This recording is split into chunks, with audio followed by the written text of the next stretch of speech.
Good morning, everybody. Welcome To The Point. Hope you're doing well on this Friday. Excited to be with you all. We got a fun show today. AFC/NFC South Preview, the second of our four-part series where we will detail and preview all divisions to start the NFL season, which begins in 6 days on Thursday. This coming weekend, the schedule for podcasts. Sunday, we'll be doing the AFC West and NFC West. We're doing that Sunday morning. Monday, I will be doing a recap of the weekend when it comes to the world of sports. We got the FedEx Cup. We got the college football starting this weekend and which started last night, which was fantastic. We will discuss the U.S. Open, including Carlos Alcaraz losing in straight sets last night. So we'll have a lot to talk about on Monday and recap what happened throughout the week. So that will be forthcoming. And then Tuesday, we'll be doing a podcast talking about the AFC North, NFC North, and then either Wednesday or Thursday, a full preview show, talk about over-unders. It'll be a big gambling podcast. I'll be going over MVP favorites. I'll give all the playoff teams, the Super Bowl pick. So that's coming up on Wednesday or Thursday next week. So that's the upcoming schedule for the podcast with September right around the corner. Football back in our lives. It's awesome. Before I go any further with the previews, I just want to say horrible news this morning. Johnny Gaudreau just turned 31 on August 13th. Died last night with his brother. I've heard they were cycling and they were hit by a drunk driver. It's devastating. He was a Hobie Baker winner in college, one of the great college hockey players of the last couple decades. Great hockey player with the Calgary Flames, on one of the best lines in hockey with Elias Lindholm and Matthew Tkachuk. But he was a father of two. He had his brother, who was only 29 years old, who also died last night. His parents lose two children in one night, and I can't imagine what they are going through right now. It's just horrible. Horrible news. He was a great hockey player. From accounts from my Uncle Shannon, who knew him, he was a great guy. Good with the community in Calgary while he was there. And it's horrible. It's horrible. I send my condolences to the family, to the Columbus Blue Jackets organization. And I hope they can take the time, and it's going to take some to grieve and everything, and they can do it at their own discretion, of course. But it's just horrible. There's no easy transition going from that to a preview show, but I'm going to attempt to do it right now because football is on the horizon. Watched the Colorado Buffaloes defeat North Dakota State last night. Shout out if you had North Dakota State plus 9.5. But football is back. NFL will be back on Thursday. And today we're going to discuss AFC South, NFC South. And we think of the AFC. Chiefs have dominated it. We've kind of looked around and go, who's going to step up? Who can be a team that's on the horizon? The AFC South was really a division with no team year to year since Peyton Manning left that had any kind of stability. For a while, it was Houston with Deshaun Watson, but that clearly went up in the air and didn't last. The Colts were trying to find it. They were searching. They had Andrew Luck, lots of success, but a bad offensive line in front of him, a lot of hits, and his body and Andrews said, no more. Jacksonville drafted Trevor Lawrence, great college quarterback, all kinds of tools, going to be the next big thing. Hasn't exactly happened yet, hasn't exactly been the script so far for his NFL career. But this season, it can go any way. Titans went to an AFC Championship game with Ryan Tannehill. So lots of things happen. But the team that went from zero to hero last year, more than any other team in the league, were the Houston Texans. Houston, who had 3 coaches in 3 years. Houston, who were tanking. Houston with Lovie Smith, who won the last game of the year so they wouldn't get the first overall pick a little over a year ago. But then they hired DeMeco Ryans. They hired a new general manager out of the New England Patriots organization. And with that second overall pick, after Carolina took Bryce Young at the University of Alabama, the Houston Texans selected C.J. Stroud from the Ohio State. He had all kinds of people saying, I don't know. Is he athletic enough? Does he stare in the pocket and take hits to make a play happen? Does he see the field well enough? He had so much talent at Ohio State. More questions than answers, but Houston said, we love C.J. Stroud, we're taking him. Then they made a deal with the Cardinals, and they selected Will Anderson Jr. from the same Alabama University with the third overall selection, and they had 2 pillars, one on offense, one on defense. Houston went on to win the AFC South last year, surprising everybody. C.J. Stroud was the Offensive Rookie of the Year, to nobody's surprise after seeing him play for a couple games. They ended up winning a playoff game against the Cleveland Browns, dismantling Joe Flacco and the Browns, and then ultimately losing to Baltimore in the AFC divisional round, where Baltimore kind of showed there are levels to this game. But the Texans returned this season with optimism and with expectations. They were playing with house money. They were a team that nobody thought were any good, quite frankly. Not going to be a playoff team, let alone win a division. They caught some breaks. Anthony Richardson missed most of the season for the Colts. The Jacksonville Jaguars completely cratered down the stretch. And the Tennessee Titans were in the midst of a sea change, moving on from Mike Vrabel, Ryan Tannehill, and a bunch of others. They don't have that option this year, not to mention they have a first-place schedule, which if you're unfamiliar, the better you do one year, the tougher your schedule is the next year. Balancing it out, you get tougher opponents. So, Texans go, we're a good team, but if we're going to compete with the Baltimores and the Kansas Cities and the elite of the AFC, we need to get better. And I think they did. In the offseason, first, they traded for Stephon Diggs from the Buffalo Bills. Stephon, who is an interesting person, has his positives and negatives.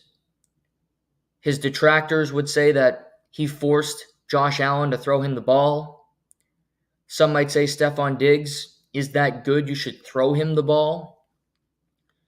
This offseason, by all accounts, he's bought in. He just wants to win. He wants to be part of a winning culture. He's been on good teams his whole career, quite frankly. Starting out in Minnesota, remember the Minnesota Miracle? Remember that play from Case Keenum? Blown coverage by Marcus Williams. You know who caught that ball? Oh yeah, Steph Diggs. He gets traded from Minnesota to Buffalo, where they also get to an AFC championship game, but they don't get any farther. So he's never really been on bad teams. He's played with good quarterbacks like Kirk D. Cousins and Josh Allen, and now he gets to play with another elite one in C.J. Stroud.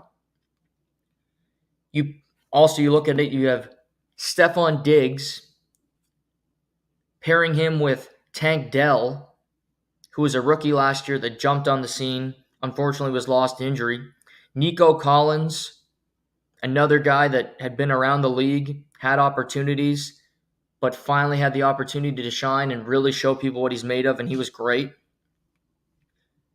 They keep Robert Woods, John Mechie III, who is a Canadian who battled cancer, former Alabama player. Rumors he could be traded, but he remains a Texan. Xavier Hutchinson, who was a good wide receiver at Iowa State. So they have more depth at wide receiver, you could argue, than any other team in the NHL. Not to mention they also have Dalton Schultz, who was a great tight end last year for this team. On offense, I love their team. Dameon Pierce, Joe Mixon comes in from the Cincinnati Bengals. I don't know how much he still has in the tank. A lot of carries, an older running back, but he doesn't have to run that much. You have him and Dameon Pierce. Cam Akers also on the roster. You have options. Laramie Tunsil, Titus Howard, two great tackles. Titus Howard was hurt for most of last year, so if he can stay healthy. Shaq Mason, they have the same offensive line. It had its problems last year, but it got better as the year went on. But what this offensive line wants to do better is run the ball, because they were horrible at it. They were the 30th ranked rushing attack in the NFL. Create bigger holes, put less stress on CJ Stroud. He was the best third down passing quarterback in the NFL last year, and he was a rookie. That's how good he was. So they're hoping that this offensive line, this rushing attack can improve.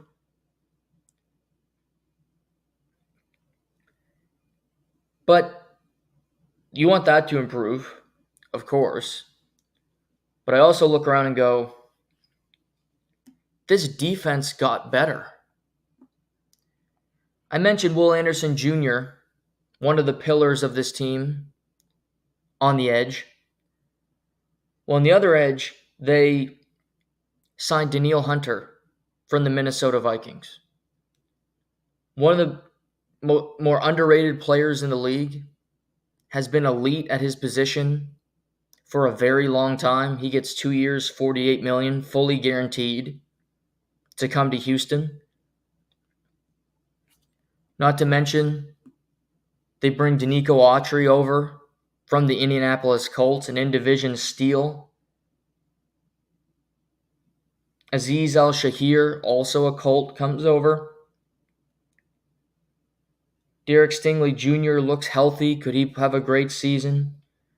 Jalen Petrie in their secondary could use some work, but they also have a head coach who is a defensive-minded head coach. DeMeco Ryans coached defense in San Francisco. That is his bread and butter. It's going to be more difficult than it was in past years. Than last year, for the Houston Texans. Because they have a mark on their back. Because people know that they are a good team. They are not flying under the radar against anybody. They opened the season against the Colts in Indianapolis. Last year, the last game of the season, they beat Indy to win the AFC South title. They then host the Bears Sunday Night Football the next week. Go to the Vikings. Host the Bills, at the Patriots, at the Packers. Colts again, at the Jets. Host the Lions, at the Cowboys. Titans, Jaguars, play the Dolphins. At Kansas City. Host the Ravens on Christmas Day. And they wrap up their season against the Tennessee Titans. That's a tough schedule. That's a really tough schedule. Can they eke out 10 wins, which will win this division? I think they can, because I think their team is better. We're going to talk about Indianapolis and kind of what people are saying about Indianapolis. And it's a lot of more what ifs than what's happening with Houston. They are a set product. We know what they are. I do not think they're better than Kansas City. I think they can be had in certain parts of their team. Absolutely. I think they're going to have a tough season because there's good teams that they have to play. But I also think you look up and go, well, they have a tough schedule. Could they go to Dallas and beat the Cowboys? Yeah, I think they will this year, quite frankly. Could they split against the Chiefs and the Ravens? Yes, I do. Their division, not easy, because I think teams in this division have gotten better. It's still one of the weaker divisions in football. You still get to play Tennessee, and you still get to play Jacksonville, and we don't know what they are. It's no NFC North, which we'll talk about on Tuesday, that is loaded with talent, with really good teams. The Texans have the best quarterback in the division. I think the Texans have the best head coach in the division. I think they have the best pair of edge rushers in the division in Will Anderson Jr. and Danielle Hunter. I think they both have 10-plus sacks this year. They're a 10-11 win team. That's where I see them. Could they be better than that? Yes. If certain things go their way. If they catch certain breaks. FanDuel, I'm going to pull that up right now. Just looking up over-unders for the NFL.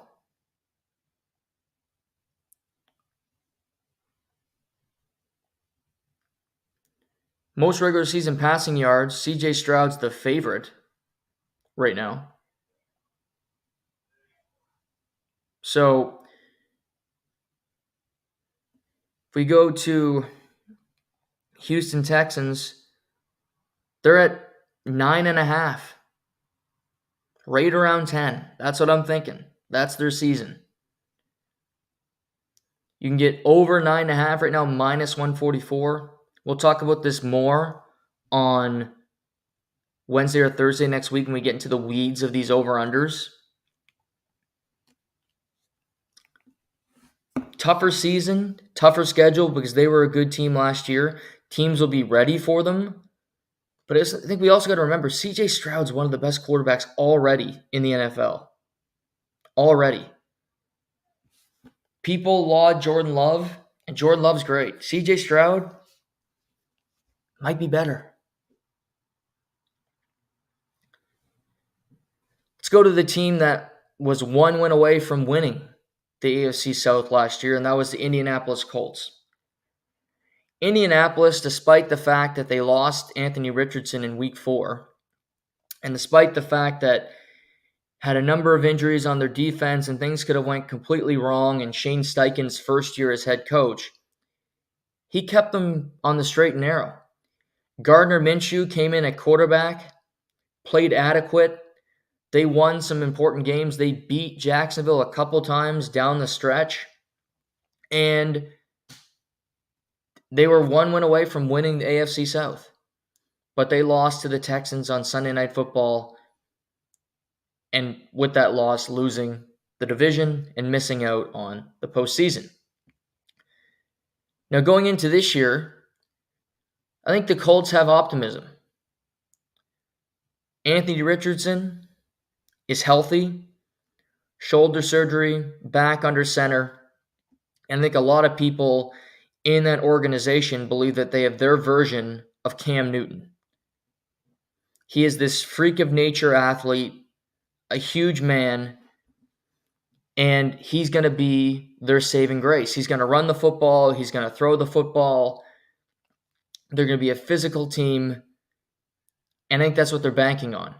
If you've seen him play, I watched him play in the preseason, including his last game. He had a great touchdown drive where he threw a touchdown pass to Adonai Mitchell, who was their first-round selection this past year out of Texas and formerly of Georgia. It was great. His next drive, he throws a pick six. I think that's what he is. I don't think we know. He's got some Josh Allen in him, where Josh Allen, first coming out of school, out of Wyoming, was a turnover monster. And you kind of had to figure that out. What is he? Is he going to be able to master this? And I think there's still question marks about Anthony Richardson. But he's fascinating. And I think he's a good player. But can he put it all together? That remains to be seen. The rest of the club, in the offseason, Joe Flacco came over from Cleveland to be the new backup quarterback for Indianapolis. So they have a veteran waiting in the wings. Really, other than Adonai Mitchell on offense, this team remained the same. Adonai Mitchell, who was a success magnet in college, won multiple national championships with Georgia, and then transferred to Texas in his last college football season to be closer to family. And he made it to the college football playoff with Texas, losing a close one to Washington. So all he had was success in college. And I think he's a really good receiver. They got him late. I think he's going to be a good pro. Michael Pittman Jr., Josh Downs. I think Josh Downs, if you're a fantasy person, he's a guy to look out for. Could have a breakout year. And again, I don't do that stuff, but I'll help you here. Jonathan Taylor, back at running back. He's had down seasons the last couple years. Just with wear and tear and offensive lines that kind of been in and out with injuries. You look, Braden Smith, Will Fries, Ryan Kelly, the all-pro center, Quentin Nelson, the future Hall of Famer at left guard. They have their O-line. I think it's a good team on offense.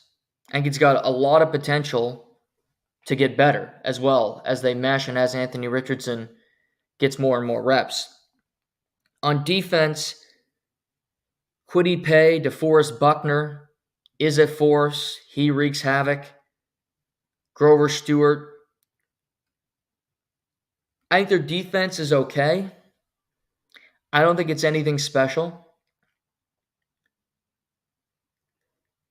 To me, the biggest thing for the Colts this year is just the intelligence of Anthony Richardson and when he takes chances.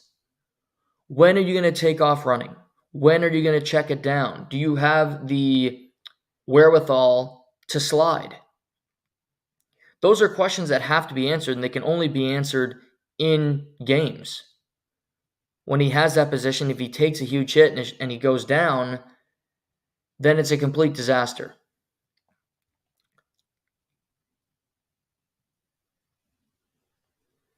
They also have Latu on defense. I forgot to mention him, who was a great player at UCLA, who they took 15th overall. So they also have him coming to their team as an addition. But Anthony Richardson is a question mark. He is a fascination because he could be the next Cam Newton. He could be this physical freak that runs over NFL defenses. And the Colts could have a great year and make the playoffs. I really believe that. Or they are a complete failure. He gets injured, and Joe Flacco plays 90% of the snaps this year, which wouldn't surprise me either. I think they are a team with a lot of upside. I think they're a team that can make the playoffs if things go right for them. Despite the fact that I think the AFC has a lot of good teams, and it's going to be hard to make the playoffs in the AFC. You're going to need health. You're going to need things to go your way. A lot of bounces.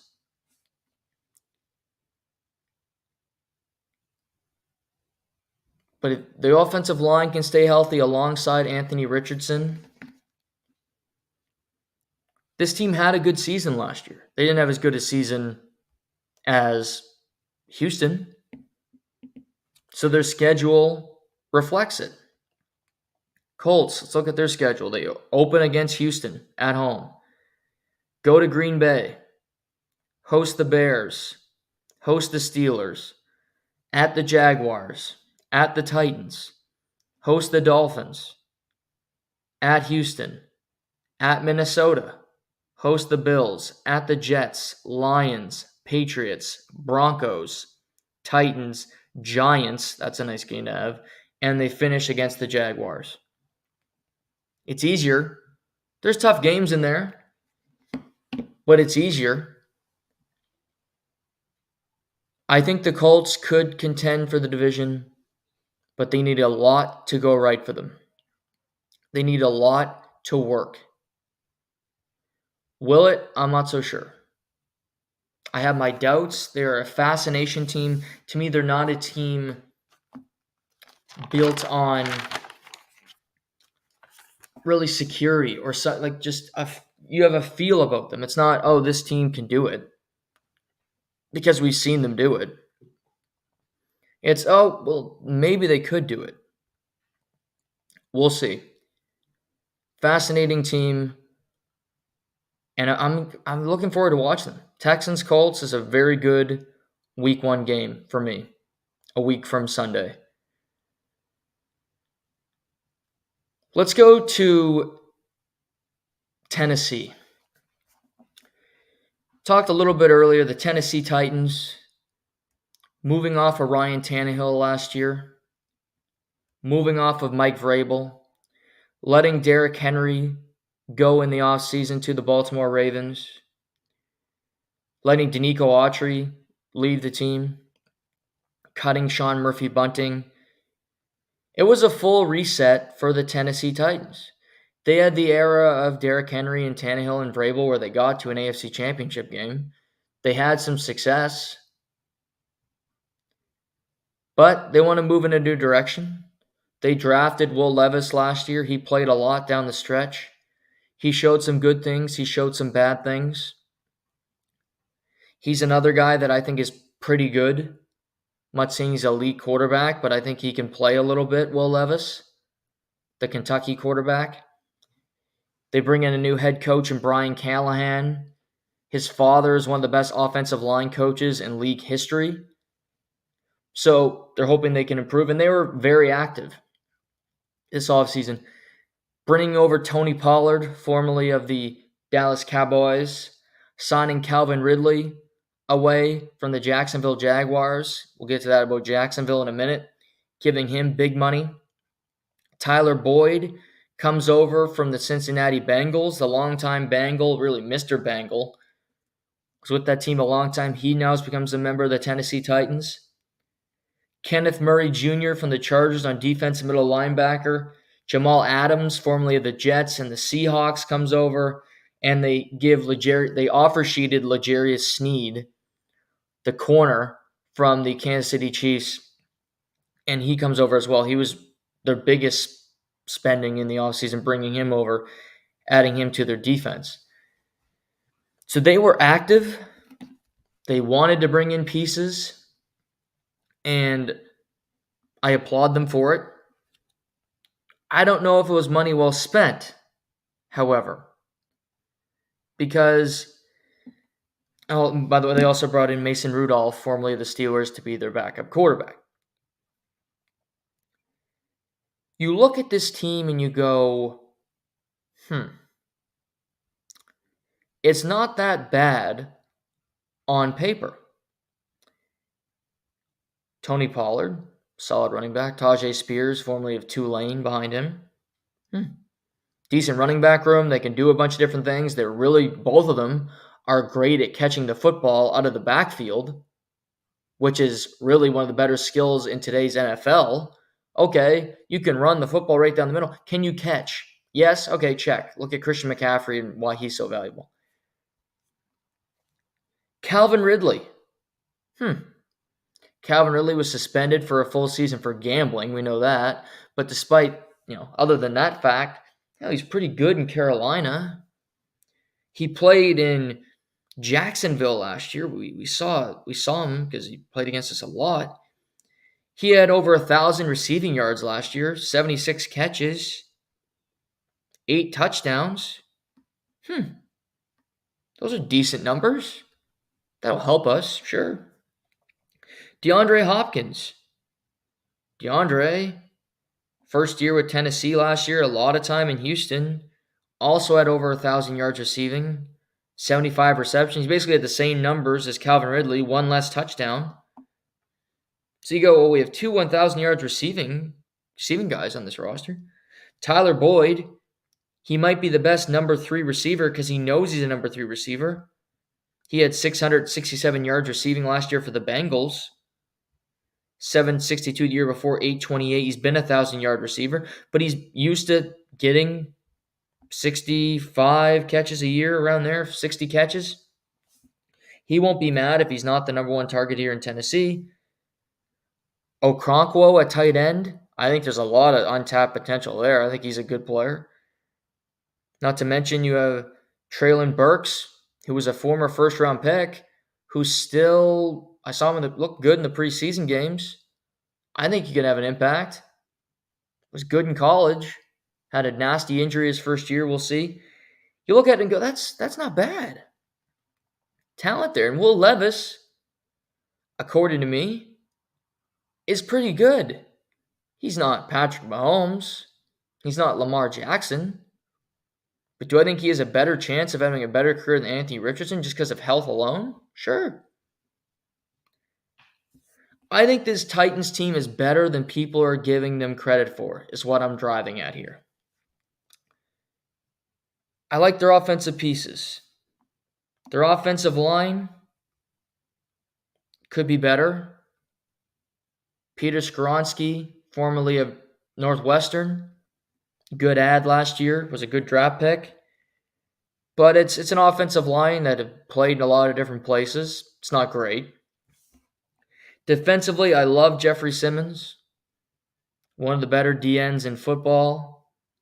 They bring over Devondre Swift, Sebastian Joseph Day, who was with the Rams, won a Super Bowl with them, played with the Chargers.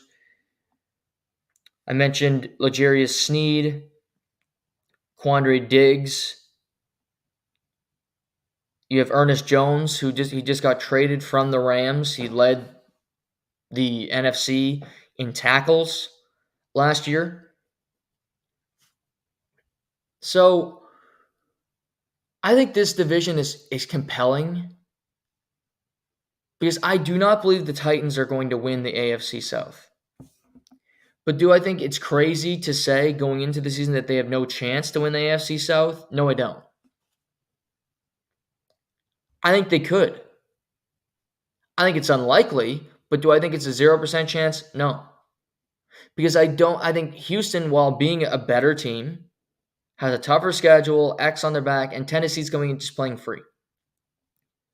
They've moved on. You could view it as their rebuilding season. I think in the end, what their conclusion is going to be is that they spent too much money in an offseason where they aren't really looking at themselves going, we're going to be a great team right now. We still have some building to do. We still have some things that we have to figure out about our group. Is Will Levis our quarterback of the future? Remains to be seen. Discussions will be had. If better quarterbacks come up, would you move off of them? Got to consider it. But there's other divisions. Like saying the Broncos are going to win the AFC West, that's crazy. It's not going to happen. It's a stupid opinion. If you're a Broncos fan, okay, you can have that opinion going in. You're going to be wrong, and it's stupid. But sure, the Patriots can win the AFC East. That's funny. No, for me, Tennessee winning this division, it's not sub-zero. I'm not saying it's an 80% chance likelihood, but it's not zero. I think it's closer to 50 than it is zero. Let me put it that way. I think there's a chance Tennessee's the second best team in the AFC South. And I think the Colts are good, but I think the Colts have way more chances of a pitfall than Tennessee because I trust Will Levis to stay healthy more than I do Anthony Richardson. And I hope Anthony Richardson plays every game this year because he's fascinating and fun to watch. But just because I want it to happen doesn't mean it's going to happen. I think Tennessee can be competitive. I think they can give teams a harder time than one might think. They open against the Bears, then they play the Jets, Packers, Dolphins, Colts, Bills, Lions, Patriots, Chargers, Vikings, Commanders. It's tough. They play the Bengals in there. I don't think they'll win the division, but I think they're a better team. I think there's a decent shot they could finish with a better record than Jacksonville and Indianapolis. And I might sound crazy, but I believe that because they're a good team. They have decent players. They don't have elite talent, but they have good talent. They have a better receiving core than Indy, quite frankly. Let's move to Jacksonville, who won the division 2 years ago, made the AFC divisional round, just like Houston did last year. And going into last year, it was Jacksonville. Trevor Lawrence is the man. Doug Peterson, quarterback whisperer, Super Bowl winner with the Eagles. Match made in heaven. Well, it didn't work for that long. Last year, they finished third in their division, behind the Texans and behind the Colts. They did not make the playoffs. Trevor Lawrence had a pretty terrible season.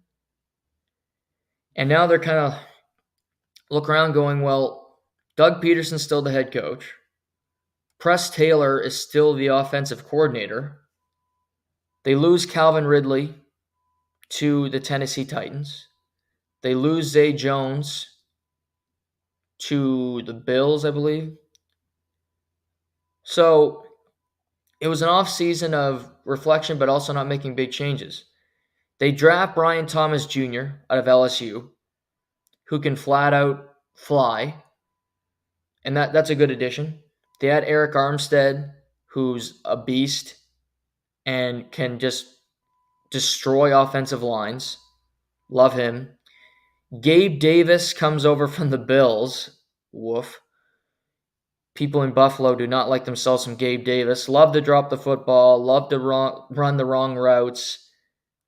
That's a net positive for the Bills.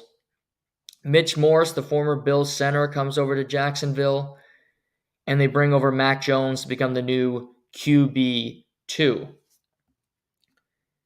So, Jacksonville. If Trevor Lawrence plays like he did in the preseason, they could win the division. And I'm not being hyperbolic here.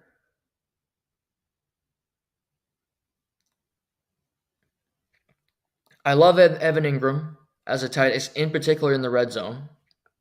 He's a touchdown magnet. Pardon me.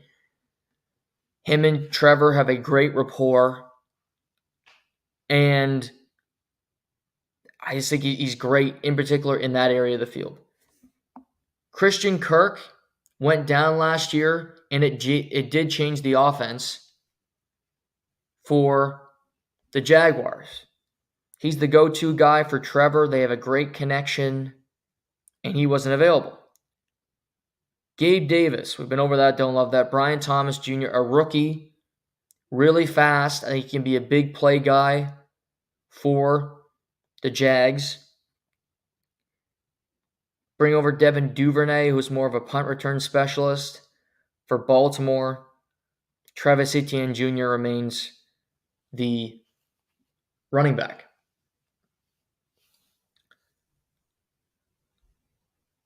Their skill position players got worse year over year.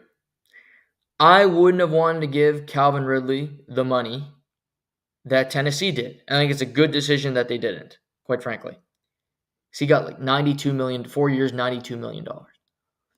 I wouldn't have given him that because I think he's getting older by the day. Question marks throughout his entire career. So I don't love that. But replacing him with Gabe Davis is not a good decision either. Gabe Davis was always a problem in Buffalo. We've been over it. Drops, running the wrong routes, just stupid stuff. And you don't need any more confusion. You don't need any more stupid ideas in Jacksonville. So I don't love that situation. Offensive line, Cam Robinson at left tackle is back healthy for now. Ezra Cleveland comes over Minnesota to play left guard. Mitch Morse, center for Buffalo. Brandon Scherf, been there a couple years, multiple-time Pro Bowler, really good player. So I think their offensive line is better than it was last year, and I think this team needs to run the ball better, quite frankly, with Travis Etienne Jr. and with Tank Bigsby. Because I don't think you can expect Trevor Lawrence to be that go-to guy all the time. Let him deal, but give him some time off as well and make third down more manageable. On defense, Eric Armstead is a changer. He changes teams. He changes offensive lines. He can wreck any plan you have. They also have Trayvon Walker, who you might remember was also a former number 1 overall pick. He's been good in his NFL career. I think personally he needs to be better. 10 sacks last year, that's a good season. It needs to be 12 to 15 this year. 12 to 15. He's got 1 forced fumble in his NFL career in 2 seasons. I think he's still got lots to do. But I think Eric Armstead will help him. If you look at their defense, Darnell Savage, he's been around. Ronald Darby, been around. Devin Lloyd, been around. I don't think their defense is particularly elite. I don't trust the team as well because Doug Peterson and again Press Taylor calling plays. They open at the Dolphins, important game for both of those teams. They then host the Browns, go to the Bills, Texans, Colts, Bears. They play the Packers this year. They go to Philadelphia. They go to Detroit. They play the Jets. They get to play the Raiders, which is a benefit. Again, I think it's unlikely this team wins the AFC South. But is there a 0% chance? No. But I think there's also a chance Jacksonville finishes 4th in this division because of how loaded it is. Right now, Jacksonville over-unders 8.5. I think that's about right. And you minus money on both, on under and on over, 8.5 wins. It's going to be a tough grind for this team, and Doug Peterson is on the hot seat. If they miss the playoffs again, he will be fired. They gave Trevor Lawrence a pile of money. He's the 3rd highest paid quarterback in the league.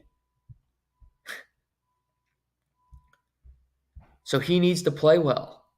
They need to have success, or the Khan family is going to can Dougie P and Press Taylor and the rest of the coaches because they can't get rid of the quarterback. Do I expect them to be a playoff team? I do not. Do I expect them to win their division? I do not. Again, is there a sub 0% chance? No. Because I think this division can be had despite the fact that Houston is the best team going in.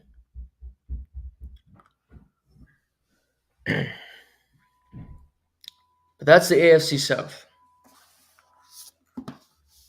It's very similar to the NFC South where I think there can be multiple answers. Multiple teams that could win the division. There might be only one playoff team from the division. The NFC South has been a laughingstock for a minute now. You could argue it's a worse division than the AFC South. You had Brady come in and kind of resurrect it for a minute, but you had Drew Brees retire, and the Saints have been a joke ever since. Atlanta had so many skilled players and no quarterback. The Bucs then went off of Brady, and they're searching for a quarterback. Now they have Baker. We'll see. They had success last year. Saints, we mentioned, not exactly. And then you had the Carolina Panthers, who have been awful since Cam Newton retired. So, where does this leave the NFC South? Well, let's start with the champions of the NFC South last year, and they were the Tampa Bay Buccaneers. Won a playoff game, defeating the Philadelphia Eagles at home. Nearly defeated the Detroit Lions in the divisional playoff game. And Baker Mayfield had a great season. And Baker Mayfield got rewarded, but he also wasn't too greedy. And he took about $30 million a year to remain the quarterback of the Tampa Bay Buccaneers. They signed him up long term. He gets some security. Tough start with Cleveland, then goes to Carolina, was with the Rams for a hot minute. But he has a home. He is the quarterback for the Tampa Bay Buccaneers. In the offseason, Todd Bowles remains the head coach. The biggest loss to me of any other than players is Dave Canales, who is the OC, leaves the Bucs for the Carolina Panthers, where he became the head coach. So Dave Canales, who had a great rapport with Baker Mayfield, no longer there. So you're spent an offseason installing a new system that you're banking on working. Liam Cohen comes in, becomes the new offensive coordinator for the Tampa Bay Buccaneers, spent time at the University of Kentucky. He also coached the Rams as a quarterback's coach, so he does have experience. So that was a change. Also in the offseason, the Bucs still had pieces from that Brady Super Bowl team, because that team was veteran-laden. Ryan Jensen, the center, who had a great career, decided to retire because he kept having neck issues. Shaq Barrett was released, signed with the Dolphins, and then ultimately decided to retire. Devin White was released and then went on to join the Philadelphia Eagles, and Carlton Davis was outright cut at cornerback. So the Bucs, meanwhile, brought in Jordan Whitehead on defense, and Bucky Irving is an interesting player who was at Oregon the last number of years. And they also drafted Jalen McMillan, who played at UW. If you look, Rashad White, Bucky Irving, Mike Evans, who also returned with an extension, Chris Godwin, Jalen McMillan, Trey Palmer, who was a quite good rookie last year out of Nebraska. He had some good moments. Tristan Wirfs at left tackle, one of the best in the business. Luka Decky at right tackle, I like him as well. So, good team on offense. Nothing that jumps off the page. Nothing that you go, okay, this team is elite. This team is a Super Bowl contender, because I don't think they are. And quite frankly, I don't think any team in this division is really a Super Bowl threat. Yes, the Buccaneers nearly beat the Detroit Lions in a playoff game last year, and that can happen in the playoffs. But I don't think, we'll talk about these, I don't think any of these teams are going to the Super Bowl this year. I don't think any of these teams were representing the NFC in the Super Bowl. To me, it's, can Baker keep playing at the level he was last year? Are they still going to be a good offense without Dave Canales? And, it's the same team. Can you keep it going? Yes, on defense, you have to replace Shaq Barrett, and you're hoping Kalijah Cansey out of Pitt, and you're hoping Yaya Diaby, Joe Tryon Shanoika can do that. Jordan Whitehead comes in to play strong safety. Antoine Winfield Jr., one of the best strong safeties in football, stays. Carlton Davis leaves. You have Christian Izien, who's scheduled to be their starting nickelback this year, who played some snaps for the Bucs last year, so they're familiar with. Again, it's a very similar team. Levante David, the veteran, stays in with the Bucs. So I think with the NFC South, you don't have to be great because the division isn't great. You just need to be better than the other teams in your division. The Buccaneers come in with a leg up because they know that, hey, we did it last year. We have a team that can make the playoffs. We have a team that can compete with anybody. So they have that confidence. I like Baker Mayfield as a player. If you look at his numbers last season, they're not jaw-dropping, but they were good. Threw for over 4,000 yards, 64% completion percentage, 28 touchdowns, 7 interceptions, 54.3 QBR for the season. That's going to win you some games. He wasn't a game man. I think he was better than a game manager, but he also knew what he was doing. He made the correct reads, and he led them to success. So I think the Buccaneers are a good team. They come into the season on the proverbial track, if you will, because they've done it, and we've seen them have success. Will Liam Cohen be a new good offensive coordinator? That remains to be seen. The Buccaneers open against the Commanders. Then they go play Detroit. They get the Broncos in week 3, Eagles, Falcons, Saints, Ravens, Falcons. They go to Kansas City. They have to play the 49ers. They do get to play the Giants, the Panthers twice. They get to play the Raiders, Cowboys. Best thing about the NFC South is you get to play every team in the NFC South twice. So you get to play the Carolina Panthers, who had the worst record in the NFL last year, twice. You get to play the Saints, who I don't think are going to be very good, twice.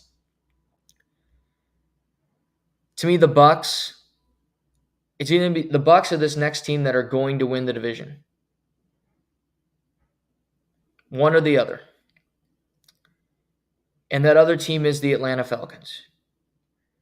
The Atlanta Falcons, who draft after draft would take a skill position player but have no quarterback to give them the ball. Kyle Pitts to Drake London to Bijan Robinson, and yet it was Desmond Ridder or fan favorite of the show, the Green Lizard, Taylor Heineke at quarterback, and the Falcons would go nowhere slowly.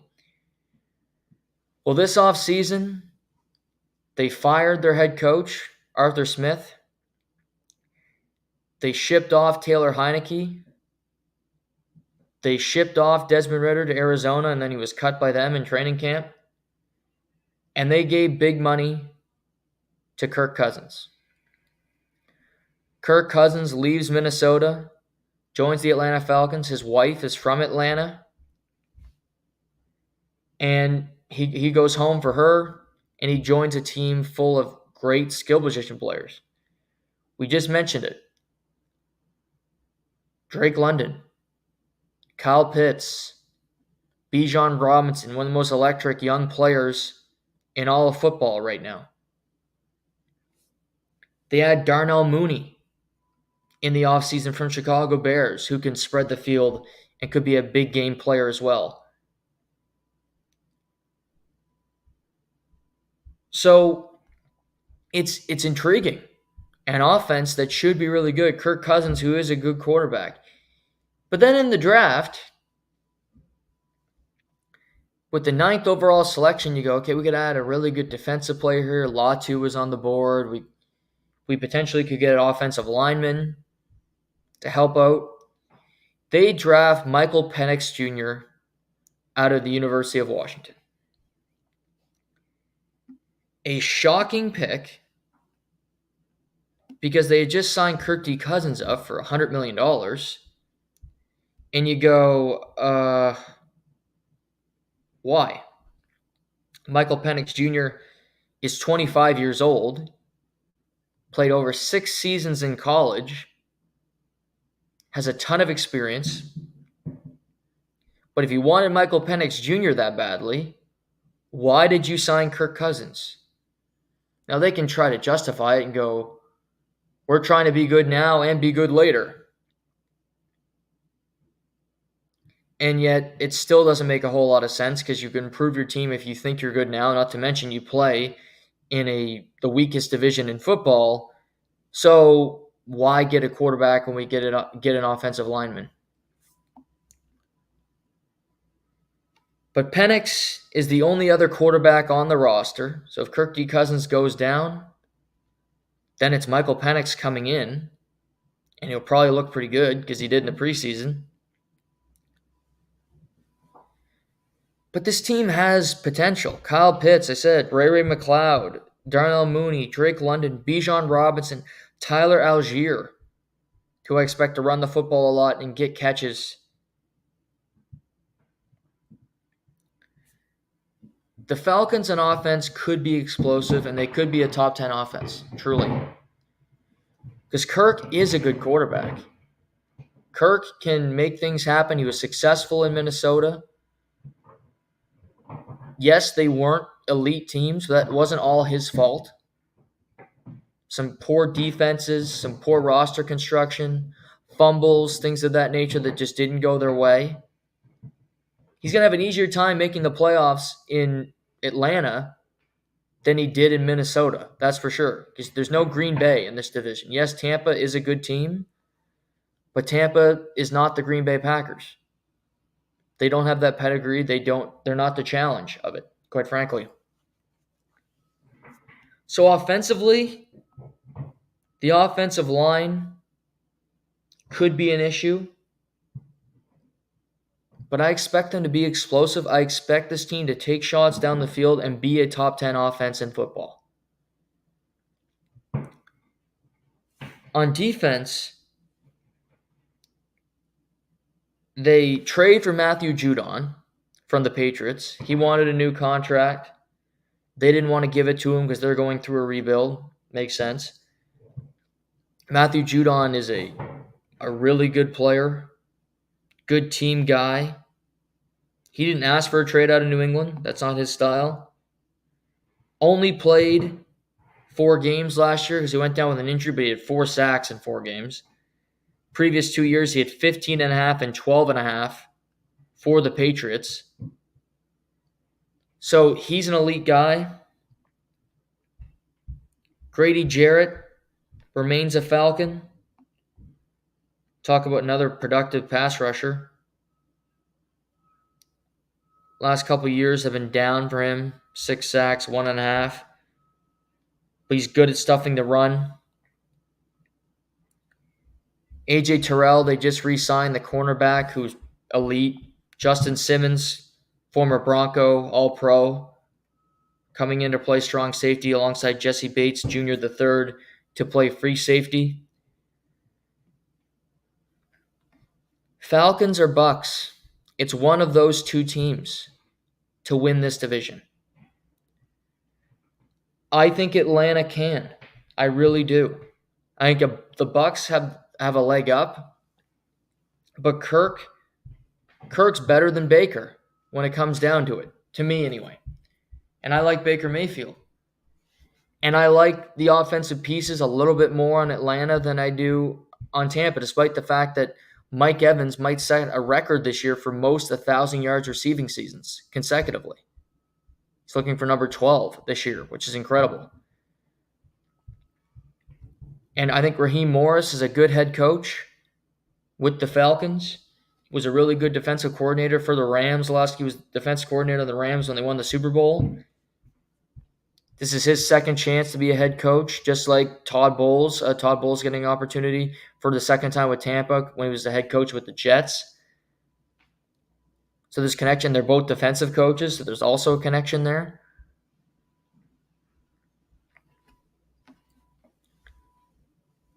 Falcons, Buccaneers. We'll make predictions next week when I go through every playoff team. But I think this one is close. Really close. Because I like what Atlanta did. I don't like their draft picks the last couple of years. And I don't like the pick of Penix the way they did it. Do I think Michael Penix can play and he'll be an NFL quarterback? Yeah. But I don't understand doing it. They opened their season hosting the Steelers. They then go play the Eagles, Chiefs, Saints, Bucks, Panthers, Seahawks, Bucks, Cowboys, Saints, Broncos, Chargers, Vikings, Raiders, Giants, Commanders, Panthers. That's not that tough of a schedule. Tampa has a much harder schedule.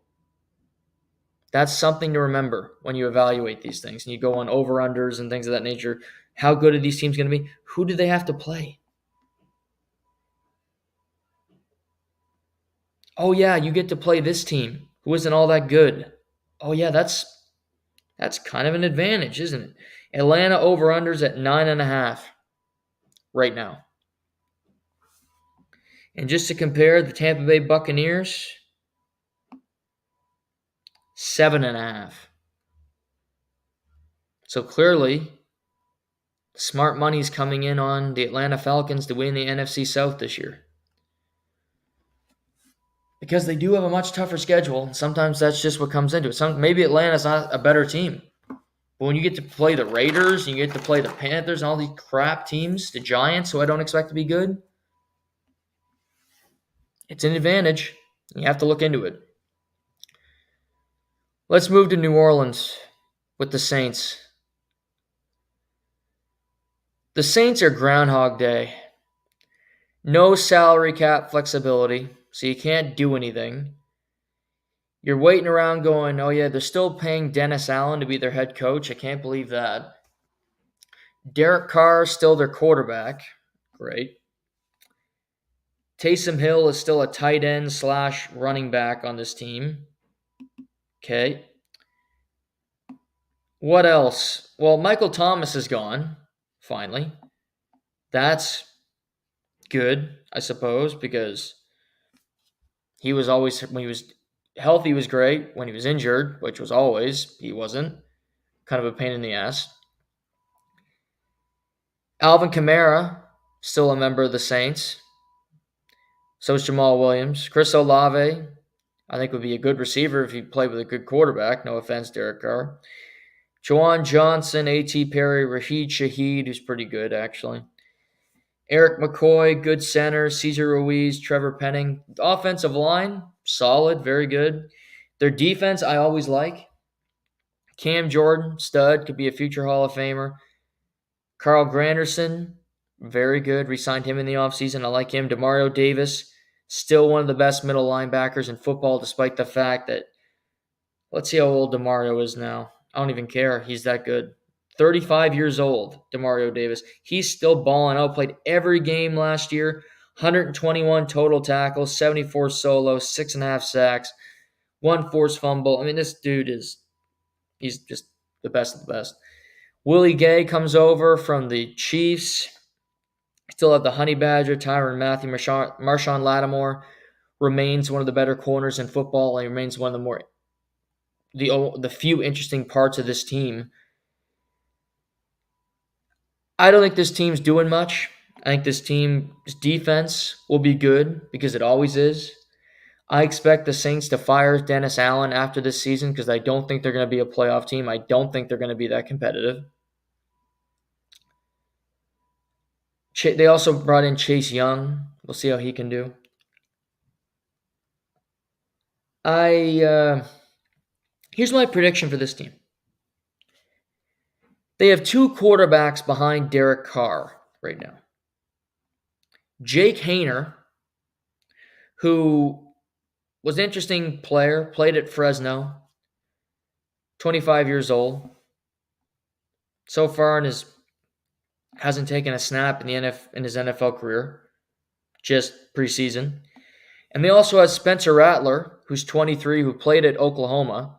Some thought he'd be the number 1 overall pick years ago, but failed out, transferred to South Carolina, and was taken in the 5th round by the Saints in this past year's draft.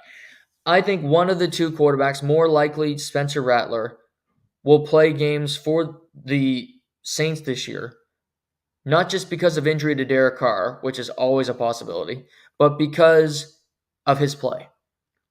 Because this team isn't very good, and because I just don't think Derek Carr is that good of a quarterback anymore. The Saints are boring. The Saints don't have a personality. I'm more interested in Carolina, who I don't think is a good team. But we'll get to them why they're a little more interesting than the Saints. Because the Saints are, okay, this team is probably going to win 7 games. Great. No, maybe less than that. They'll win a couple games here. Like the Saints over-under right now is at 7.5. There you go. 7.5. And you go, okay, 7.5 wins.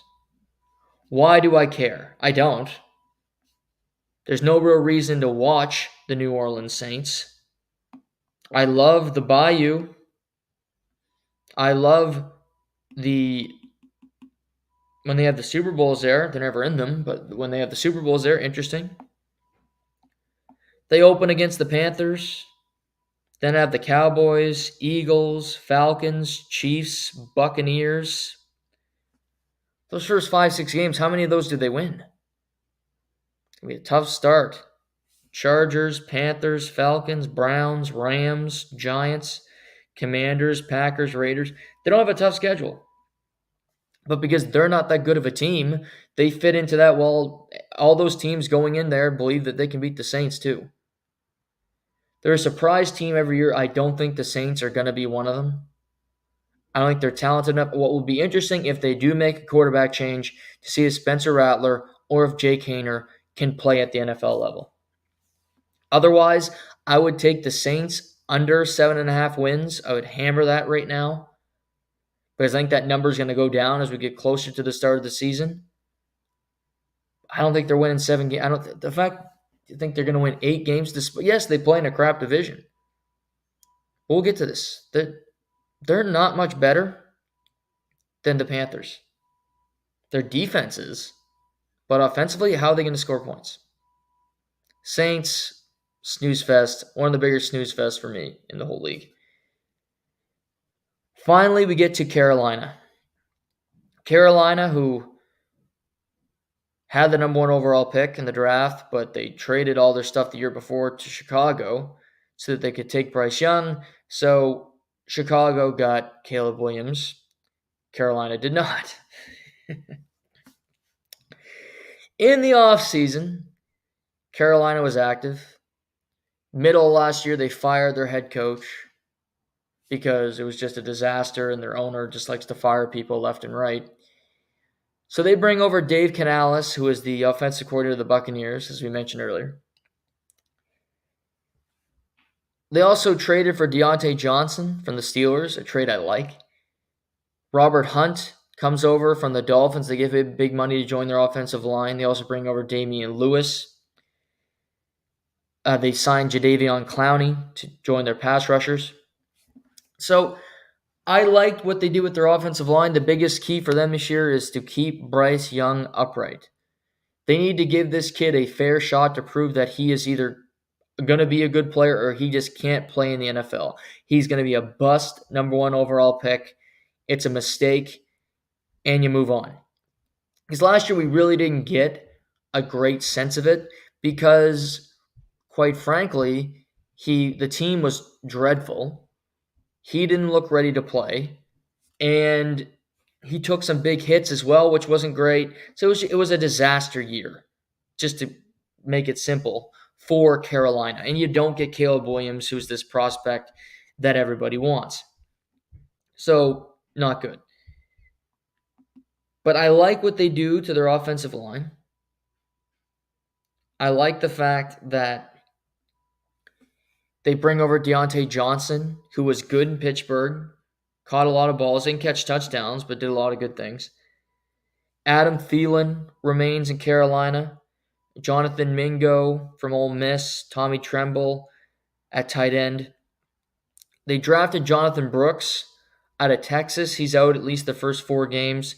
So the Canadian Chuba Hubbard and Miles Sanders will take over the running back duties while he's away. We look at Austin Corbett, played a lot of football, Lions and Rams. Ekwonu was their first round pick a couple years ago at left tackle. Damian Lewis comes over from the Seahawks. Robert Hunt, as I mentioned, from the Dolphins. And you have Taylor Moton, the right tackle, who was also a draft pick of the Panthers. So it's a much improved offensive line. Do they mesh? That remains to be seen. On defense, Ashawn Robinson comes over from the Rams. Shaq Thompson remains their linebacker. He's very good. Josie Jewell comes over from the Broncos. I mentioned Jadeveon Clowney. Xavier Woods comes over from the Cowboys. Troy Hill from the Cleveland Browns. It's a veteran-laden defense. A lot of experience. I think it's better than it was. I think Deontay Johnson has a huge year for this team because he is their best receiver, and I think he'll be relied on a ton. He had 717 yards last season, 51 receptions. I think he goes over 1,000 this year, easy for the Panthers. 70-plus receptions, it could be 80-plus receptions for this team. He's gone over 1,000 yards once in his career. That was in 2021. I think he does it this year with ease because Adam Thielen is great. Veteran, been around a long time, has played since 2014. To be his 10th year in the NFL. He had over 1,000 yards last year. But again, he's 34 years old. 34 years old at receiver, that's long in the tooth. Can he keep doing this? Can he remain healthy? We'll see. I love Adam Thielen. This team needs to run the ball. When Jonathan Brooks comes back, give him the football, give it to Chuba Hubbard. Play action. Dave Canales was a really good offensive coordinator for Baker Mayfield, and he helped resurrect his career. If anybody's going to do it, it's going to be Dave Canales. But this is the year. The way this team operates, if Bryce Young is not great this season, he's not going to be the Panthers quarterback next year. Despite the fact that he was a number 1 overall pick and despite the fact that they're going to take it on the chin, they remain one of the worst teams in football. I think there's teams that could finish worse than them. I'm going to say that. If we look at their over-unders, 5.5. 5.5 for Carolina this year. I think they could finish with more wins than the Saints, quite frankly. But I'm just saying, just speculating. It's not a full-blown take yet, but I'm thinking about it. I don't think it's sub-0 that they could do it. Because if you look, they play the Saints twice. Say you split. They play the Raiders, Bengals, that's tough, Bears, Falcons, maybe a split with the Falcons, split with the Bucks this year, Commanders, Broncos, maybe you beat the Broncos, Chiefs, no, Eagles, Cardinals late in the season, 2 teams that probably won't be playing for a playoff spot, maybe. They'll be bottom of the league, certainly. I think they're better than the Patriots. I do not think they're going to have their number 1 overall pick again. I don't see that happening because I just think the Patriots are worse. The Saints' defense is better, but the Saints are not a great team either. But this division is a 2-horse race. That's what we're getting down to it. I think the AFC South, talking about the beginning of the podcast, that can go a number of different ways. The NFC South's either going the Falcons' way or it's going the Bucs' way. And Vegas is telling us it's going to go to the Falcons because they have the over-under is 2 more wins currently than the Tampa Bay Buccaneers, which is a little surprising to me. but I also get it.